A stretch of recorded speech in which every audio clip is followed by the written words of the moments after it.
That was a hot mess inside a dumpster fire, inside a train wreck. That was the worst debate I have ever seen. In fact, it wasn't even a debate. It was a disgrace. And it's primarily because of President Trump, who spent the entire time interrupting, not abiding by the rules that he agreed to, lying, maliciously attacking the son of the vice president. When asked to condemn white supremacists, he brought up the name of a neo-fascist far-right group and said, stand back and stand by. We'll talk about who won the debate, who lost the debate, but I can tell you one thing for sure. The American people lost tonight because that was horrific. You just took the words out of my mouth. You used some high-minded language. I'm just going to say it like it is. That was a shit show. And, you know, we're on cable. We can say that. Apologies for being maybe a little bit crude, but that is really the phrase that I'm getting, more, from people on both sides of the aisle on text. And it's the only phrase that I can think of to really describe it. And I couldn't. That was CNN's Dana Bash and Jake Tapper absolutely tearing in to this debate. And Dana Bash is 100% correct when that was an absolute awful debate. And they're both right that it's largely Trump's fault. It was the S-word show. And Dana Bash is more vulgar than I am on this issue. And she deserves to be because she's correct.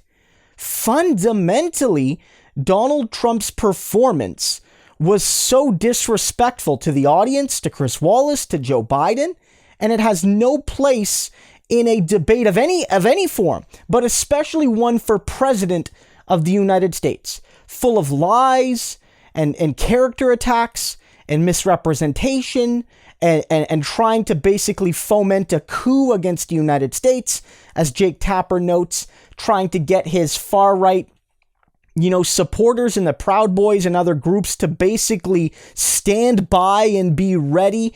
Trump refusing to condemn those people. Trump refusing to condemn elements of his base that would do awful things in the goal to preserve his power. And Trump basically putting forth the 100% false idea that mail-in voting is going to be fraudulent or rife with errors when nothing could be further from the truth. Joe Biden didn't have a perfect debate. Joe Biden made mistakes.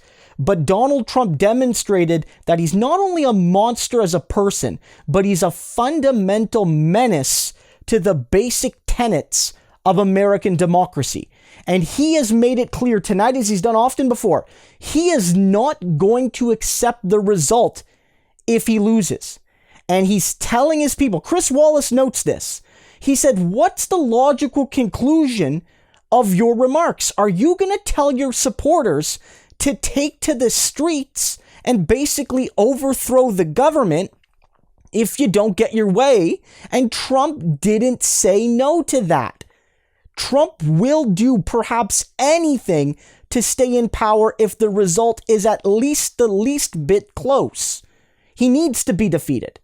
If anything, I think Joe Biden is underplaying the threat to democracy that Donald Trump represents. Bernie Sanders was much more on point, where he basically notes that Trump is in real time trying to launch a anti-democratic coup against the United States people, especially those people voting by mail, Biden supporters, or just people who for so many reasons are against him.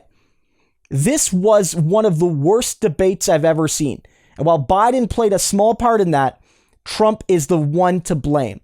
Biden was right to call him a clown, and he was right when he told him to just shut up already. We deserve nothing less.